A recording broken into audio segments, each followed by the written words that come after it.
शेर और हाजिर करता हूं। अर्ज करता हूं कि कातिल से भी यारी हो तो अच्छा लगता है, कातिल से भी यारी हो तो अच्छा लगता है, मरने की तैयारी हो तो अच्छा लगता है, मरने की तैयारी हो तो अच्छा लगता है। और भीख का मिलना या ना मिलना ये तो किस्मत है, भीख का मिलना या ना मिलना ये तो किस्मत है। लहजे में खुददारी हो तो अच्छा लगता है,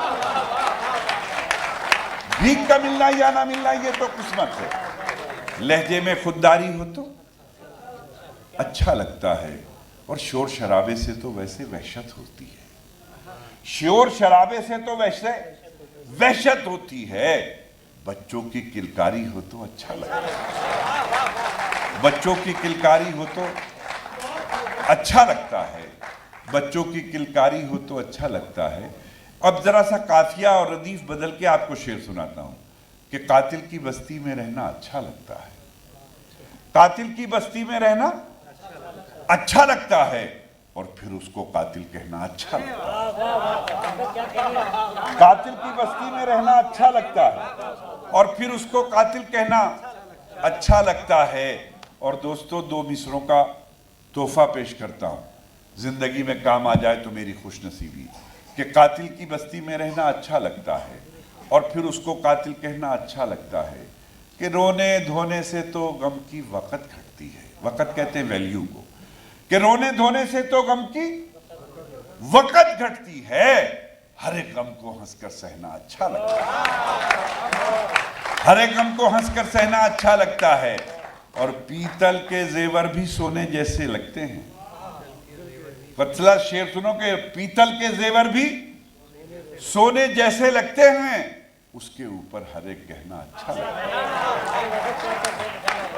पीतल के जेवर भी सोने जैसे लगते हैं, उसके ऊपर हर एक गहना अच्छा लगता है। और मेरी 3 बेटियां स्टेज पे बैठी हैं, उनके हवाले से शेर सुनाता हूं। जब ये किसी मुशायरे कवि सम्मेलन में मैं शेर सुनाता हूं, लोग दाद तो नहीं देते, जब मैं स्टेज से उतरता हूं बहुत सारे रोग मेरे सीने से लिपट कर रोने लगते हैं। तब मुझे ऐसा लगता है कि मैंने समाज के किसी बड़े दुख और किसी बड़ी पीड़ा को शेर बनाया। शेर मुलाजा करें कि कातिल की बस्ती में रहना अच्छा लगता है और फिर उसको कातिल कहना अच्छा लगता है, रोने धोने से तो गम की वक़्त घटती है, हर एक गम को हंसकर सहना अच्छा लगता है। अब तीनों बेटियों को सुनाता हूं कि अच्छा लगता है कि घर की रौनक घर में रहकर खलती रहती है, घर की रौनक घर में रहकर खलती रहती है, बेटी का ससुराल में रहना अच्छा लगता है, घर की रौनक घर में रहकर खलती रहती है, बेटी का ससुराल में रहना अच्छा लगता है, बेटी का ससुराल में रहना अच्छा लगता है। और सीएम बन जाए वो चाहे पीएम बन जाए, सीएम बन जाए वो चाहे पीएम बन जाए, बेटे को बेटा ही कहना अच्छा लगता है। सीएम बन जाए वो चाहे पीएम बन जाए, बेटे को बेटा ही कहना अच्छा लगता है। मंजिल पे ना पहुंचे उसे रास्ता नहीं कहते, मंजिल पे ना पहुंचे उसे रास्ता नहीं कहते, 2-4 कदम चलने को चलना नहीं कहते, 2-4 कदम चलने को चलना नहीं कहते। एक हम है कि गैरों को भी कह देते हैं अपना, एक हम है कि गैरों को भी कह देते हैं अपना, एक तुम हो के अपनों को भी अपना नहीं कहते, एक हम है कि गैरों को भी कह देते हैं अपना, एक तुम हो के अपनों को भी अपना नहीं कहते। और कम हिम्मती खतरा है समंदर के सफर में, कम हिम्मती खतरा है समंदर के सफर में, तूफान को हम दोस्त तो खतरा नहीं कहते, तूफान को हम दोस्त तो खतरा नहीं कहते। और माना के मियाँ हम तो बुरों से भी बुरे हैं, माना के मियाँ हम तो बुरों से भी बुरे हैं, कुछ लोग तो अच्छों को भी अच्छा नहीं कहते, माना के मियाँ हम तो बुरों से भी बुरे हैं, कुछ लोग तो अच्छों को भी अच्छा नहीं कहते। और फिर तोहफा पेश करता हूं, जो लफ्ज जो शब्द पहली पंक्ति और पहली लाइन में है, उन्हीं शब्दों को मैंने दूसरी लाइन में इस्तेमाल किया है। शब्दों का क्रम बदलता हूं और शायरी बनाने की कोशिश करता हूं।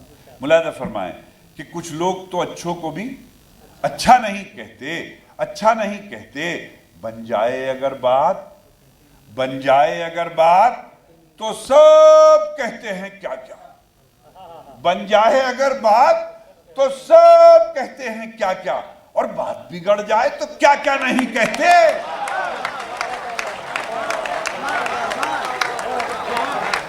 बन जाए अगर बात तो सब कहते हैं क्या क्या, और बात बिगड़ जाए तो क्या क्या नहीं कहते। और बात बन जाए अगर बात तो सब कहते हैं क्या क्या, और बात बिगड़ जाए तो क्या क्या नहीं कहते। मुझे एक और गजल याद आई, एक शेर सुनाना चाहता हूं। अर्ज करता हूं कि जो है इस चिराग की जिंदगी उसी जिंदगी के खिलाफ है। जो है इस चिराग की जिंदगी उसी जिंदगी के खिलाफ है। ये चिराग कैसा चिराग है कि जो रोशनी के खिलाफ है। ये चिराग कैसा चिराग है कि जो रोशनी के खिलाफ है। और ये जला दिया वो बुझा दिया, ये तो काम है किसी और का। ये जला दिया वो बुझा दिया, ये तो काम है किसी और का। ना हवा के कोई खिलाफ है, ना हवा किसी के खिलाफ। ना हवा के कोई खिलाफ है, ना हवा किसी के खिलाफ है। और वो है बेवफा, वो है बेवफा तो वफा करो। वो है बेवफा तो वफा करो, जो असर ना हो तो दुआ करो। वो है बेवफा तो वफा करो, जो असर ना हो तो दुआ करो। जिसे चाहो उसको बुरा कहो, ये तो दोस्ती के खिलाफ है। जिसे चाहो उसको बुरा कहो, ये तो दोस्ती के खिलाफ है। और ये दो लाइनें सुनाना चाहता था कि जब हम दुख और पीड़ा में होते हैं, मुसीबत में होते हैं, इन कांधों पर सर रखकर रोने वाले बहुत लोग मिलते हैं। लेकिन दृश्य बदलता है तो क्या होता है। देखिए कि जो है इस चिराग की जिंदगी उसी जिंदगी के खिलाफ है। ये चिराग कैसा चिराग है कि जो रोशनी के खिलाफ है। एक एक शब्द में शिरकत चाहता हूं। वो जो मेरे गम में शरीक था, वो जो मेरे गम में शरीक था, जिसे मेरा गम भी अजीज था। दूसरी पंक्ति पे तैयार रहिएगा कि वो जो मेरे गम में शरीक था, जिसे मेरा गम भी अजीज था। मैं जो खुश हुआ तो पता चला वो मेरी खुशी के खिलाफ।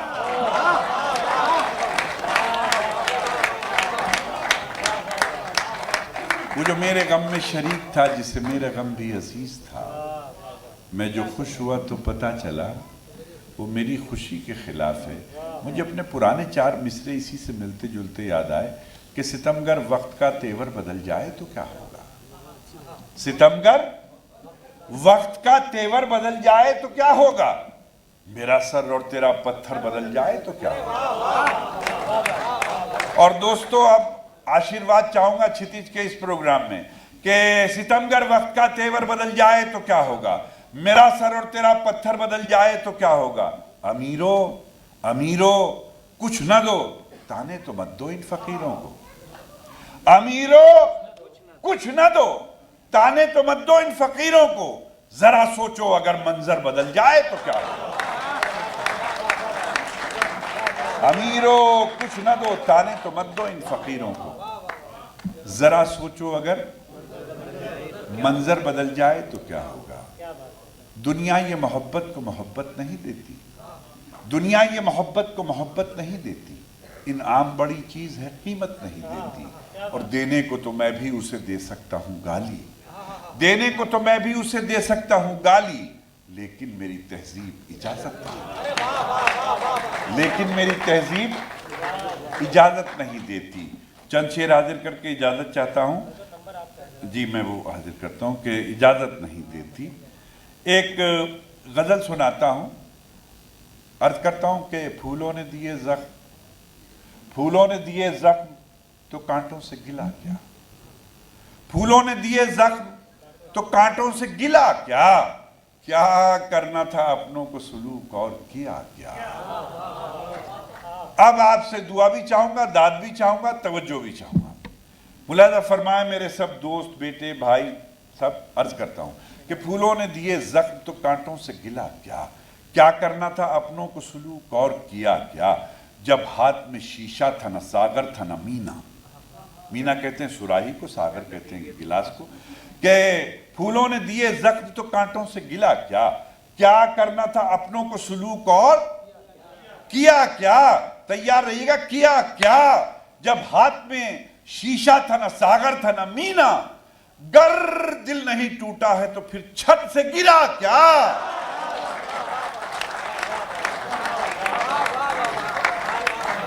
जब हाथ में शीशा था ना सागर था ना मीना, गर दिल नहीं टूटा है तो फिर छन छन से गिरा क्या। तुमने जो महकते हुए ये शेर कहे हैं, तुमने जो महकते हुए ये शेर कहे हैं, फिर कूचाए जाना से कोई जख्म मिला क्या, फिर कूचाए जाना से कोई जख्म मिला क्या। और मेरे शायर दोस्तों को नजर करता हूं कि वो मिला क्या, वो पूछते फिरते हैं मेरे बारे में सबसे।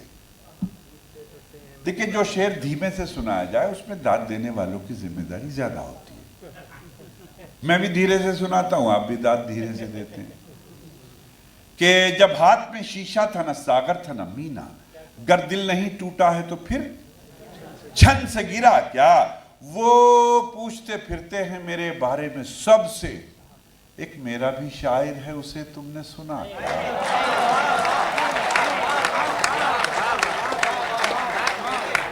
वो पूछते फिरते हैं मेरे बारे में सबसे, एक मेरा भी शायर है उसे तुमने सुना क्या। फिर एक दो मिसरों का तोहफा देता हूं कि सुना क्या। अर्ज किया कि जब छाले थे अना थी, अना कहते हैं स्वाभिमान को, कि गिरा क्या। छाले थे अना थी कि वो गैरत थी कि क्या था। छाले थे अना थी कि वो गैरत थी कि क्या था। जब फर्श था मखमल का तो तलवों में चुभा क्या।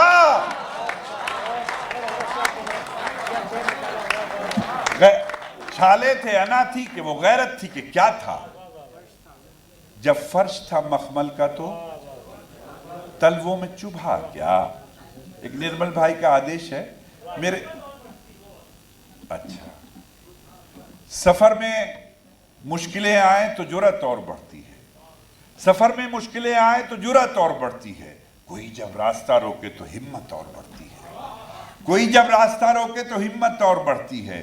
अगर बिकने पे आ जाओ तो घट जाते हैं दाम अक्सर, अगर बिकने पे आ जाओ तो घट जाते हैं दाम अक्सर। न बिकने का इरादा हो तो कीमत और बढ़ती है, अगर बिकने पे आ जाओ तो घट जाते हैं दाम अक्सर। न बिकने का इरादा हो तो कीमत और बढ़ती है।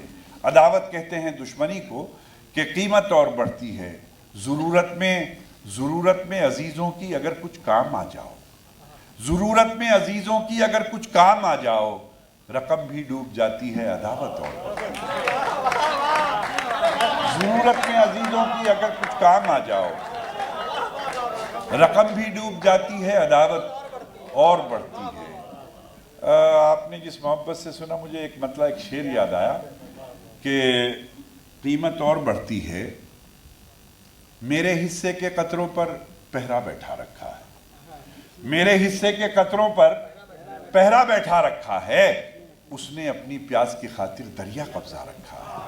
अब शेर सुनाता हूं कि उसने अपनी प्यास की खातिर दरिया कब्जा रखा है, और जिससे अपने अंदर के भी ऐब दिखाई देते हैं, जिससे अपने अंदर के भी ऐब दिखाई देते हैं। हमने एक ऐसा भी अपना चश्मा बनवा रखा है, जिससे अपने अंदर के भी ऐब दिखाई देते हैं। हमने एक ऐसा भी अपना चश्मा बनवा रखा है, चश्मा बनवा रखा है। छोटा सा शायर हूं, दो मिसरे सुनाता हूं, मुझे बहुत अच्छे लगते हैं, शिरकत करें। कि हमने एक ऐसा भी अपना चश्मा बनवा रखा है, इससे ज्यादा मांगने वाला और कर भी क्या सकता है। इससे ज्यादा मांगने वाला और कर भी क्या सकता है। आंखें नम कर रखी हैं और दामन फैला रखा है। इससे ज्यादा मांगने वाला और कर भी क्या सकता है। आंखें नम कर रखी हैं और दामन फैला रखा है। और मौला आखिर फाकों की भी कब तक पर्दादारी हो। मौला आखिर फाकों की भी कब तक पर्दादारी हो, हमने तो मेहमानों को भी रोजा रखवा रखा है, हमने तो मेहमानों को भी रोजा रखवा रखा है। निर्मल भाई और चंद लोगों का एक हुक्म है, उसकी तामील करके एक मतला एक शेर क्षितिज के इस पर्व के मौके पर इस मकसदियत के तहत सुनाऊंगा कि यहाँ से इनका ये मकसद भी पूरा हो जिस मकसद से इन्होंने ये मुशायरा ऑर्गेनाइज किया है। अर्ज करता हूँ, ये 4 मिसरे मेरे कुदरत ने बहुत मशहूर किए। हर थोड़े दिन के बाद किसी ना किसी शहर में, किसी स्टेट में, किसी मुल्क में ये जिंदा हो जाते हैं और सच्चे हो जाते हैं। ये इनकी बदकिस्मती है या इनकी खुशकिस्मती, ये मैं नहीं कह सकता। दुनिया भर के एंकर्स टेलीविजन पर, राइटर्स इसको अपने मतलब एक मज़ामीन में इस्तेमाल करते रहते हैं। शेर मुलाज़ा फरमाइए। अर्ज करता हूँ कि जलते घर को देखने वालों, जलते घर को देखने वालों, फूंस का छप्पर आपका है। जलते घर को देखने वालों, फूंस का छप्पर आपका है, आपका है। आग के पीछे तेज हवा है, आगे मुकद्दर आपका है।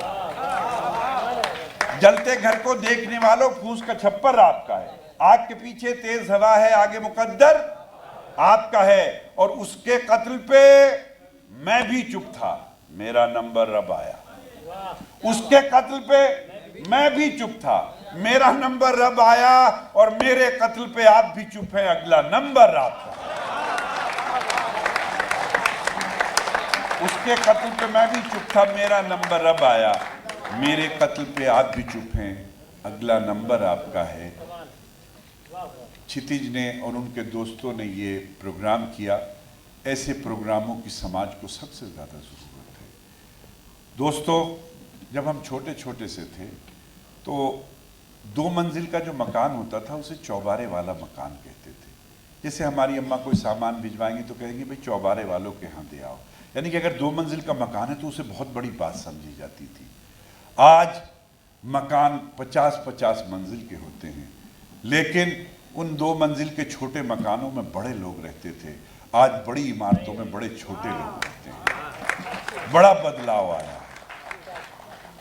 सबसे बड़ा नुकसान रिश्तों का टूटना हुआ है। रिश्ते बिखर गए।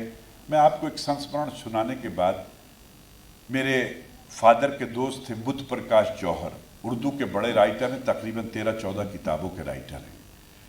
तो हम उन्हें ताऊजी कहते थे और हमारी एक ताई जी थी।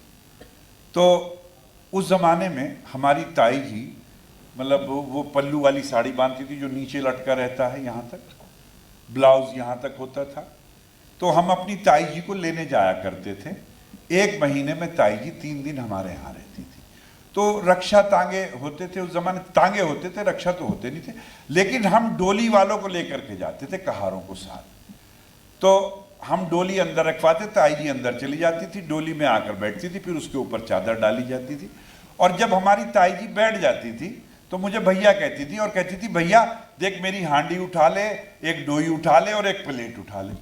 मैं कहता था, ताई जी हमारे यहाँ हांडी भी है, डोई भी है, चम्मच भी है। हमारी ताई जी कहती थी, ना भैया ना, तुम लोग तो मीट खाते हो, मेरी तो हांडी उठा ले और डोई उठा ले और एक चम्मच और एक प्लेट। 3 दिन ताई जी की हांडी और डोई और चम्मच और प्लेट की हुकूमत होती थी हमारे घर में। हमारी अम्मा की कुछ नहीं चलती। तवा मेरी अम्मा का होता था, हांडी ताई जी की होती थी, हांडी ताई जी बनाती थी, उसी सब्जी को हम खाते थे और उसी सब्जी को ताई जी खाती थी। वो ज़माने बदल गए। मेरा एक दोस्त है सुनील, मेरा भाई है छोटा। जब ईद आती है, मेरे 3 बच्चे हैं, जब ईद आती है तो मेरे 3 बच्चों के कपड़े नहीं बनते, मेरे 5 बच्चों के कपड़े बनते हैं। 2 मेरे बेटे हैं, अर्पित और अंकुश, दोनों का नाम मैंने रखा है। तो जब तीनों के कपड़े बन जाते हैं, 4-5 के कपड़े बन जाते हैं, जो आखिरी बात सुनाना चाहता हूँ वो सबसे अहम है। हमने अपनी नई पीढ़ियों को बहुत कुछ दिया है। हमने साइकिल के बजाय बाइक, मोटरसाइकिल दी है, मोटरसाइकिल के बजाय 4 व्हीलर दिए हैं। लेकिन शायद मेरे ताऊजी में और मेरे अब्बा में जो मोहब्बत थी, मेरे और सुनील में जो मोहब्बत है, हम अपनी नई पीढ़ियों तक वो नहीं पहुंचा पाए। इसका मुझे बड़ा कलक है। ये बात सुनाना चाहता हूँ कि जब 5 बच्चों के कपड़े बन जाते हैं, मेरा बेटा मेरे साथ है, मैं उसको साथ लाया था, तो मैं इन तीनों बच्चों को कहता हूँ कि जाओ अपने दोनों भाइयों को ईद के कपड़े दे के आओ, और ये जाते हैं। मैं चाहता ये हूँ कि जो मोहब्बत, जो प्रेम, जो स्नेह मेरे और सुनील के दरमियान है, वही मेरी नई पीढ़ियों के दरमियान होना चाहिए। तो क्षितिज ने ये महफिल सजाई है, और इतनी देर आप इंसान बन करके सुन रहे हैं। ये लम्हात, चाहे ये आधा घंटा है या 4 घंटे, ये ज़िंदगी का सबसे कीमती सरमाया है। वरना हम इतने खानों में बढ़ चुके हैं कि अगर हम बस और ट्रेन में भी बैठते हैं तो ये हिसाब लगाने लगते हैं कि कौन सी पार्टी का है, कौन से मज़हब का है, कौन से धर्म का है। लेकिन यहाँ किसी ने एक दूसरे को इधर नहीं देखा होगा। सब शायरी के दिलदादा, सब साहित्य के चाहने वाले, सब गज़ल और मुशायरे के चाहने वाले। तो अब मैं आखिर में आपको ये शेर सुना करके इजाज़त चाहता हूँ। मेरा एक शेर है कि रंज दे के आखिर क्यों मुस्कुरा नहीं देते, रंज दे के आखिर क्यों मुस्कुरा नहीं देते, तुम सजा तो देते हो हौसला नहीं देते। अब मैं अपने क्षितिज को यहाँ खड़ा करूँ अपने बराबर में। आइए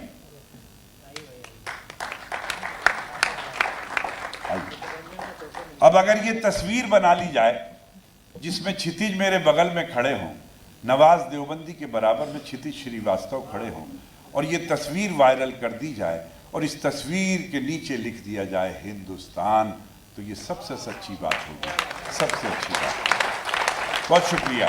शेर सुनाता हूँ कि रंज दे के आखिर क्यों मुस्कुरा नहीं देते, तुम सजा तो देते हो हौसला नहीं देते, और मौसमों की साजिश से पेड़ फल तो देते हैं, मौसमों की साजिश से पेड़ फल तो देते हैं, नफरतों के फल लेकिन जायका नहीं देते, नफरतों के फल लेकिन जायका नहीं देते।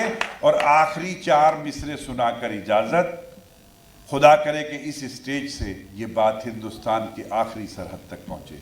अर्ज करता हूं कि रोशनी का कुछ ना कुछ इम्कान होना चाहिए। इम्कान कहते हैं संभावना को, रोशनी का कुछ ना कुछ इम्कान होना चाहिए, बंद कमरे में भी रोशनदान होना चाहिए।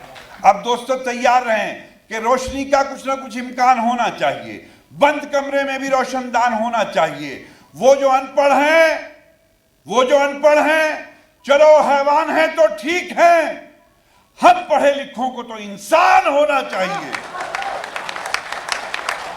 वो जो अनपढ़ है, चलो हैवान है तो ठीक है, हम पढ़े लिखों को तो इंसान होना चाहिए। और हिंदू मुस्लिम चाहे जो लिखा हो माथे पर, मगर हिंदू मुस्लिम चाहे जो लिखा हो माथे पर, मगर आपके सीने पे हिंदुस्तान होना चाहिए, आपके सीने पे हिंदुस्तान।